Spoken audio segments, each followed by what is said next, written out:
See, mis sind õnnelikuks teeb, võib jääda kellelegi teisele täiesti arusaamatuks. Võid kindel olla, et sa leiad kellegi, kes ei mõista. Kuni sa pole valmis loobuma vajadusest olla mõistetud, kasutad sa oma aega ja energiat selle kontrollimiseks, et teiste poolt mõistetud olla. Sa tegeled kõige sellega, mis on oluline. Inimeste jaoks on olulised erinevad asjad.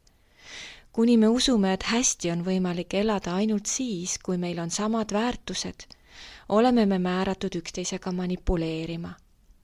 Vajadus muuta teise väärtusi on vajadus kontrollida. Sellest ei alga ükski hea suhe.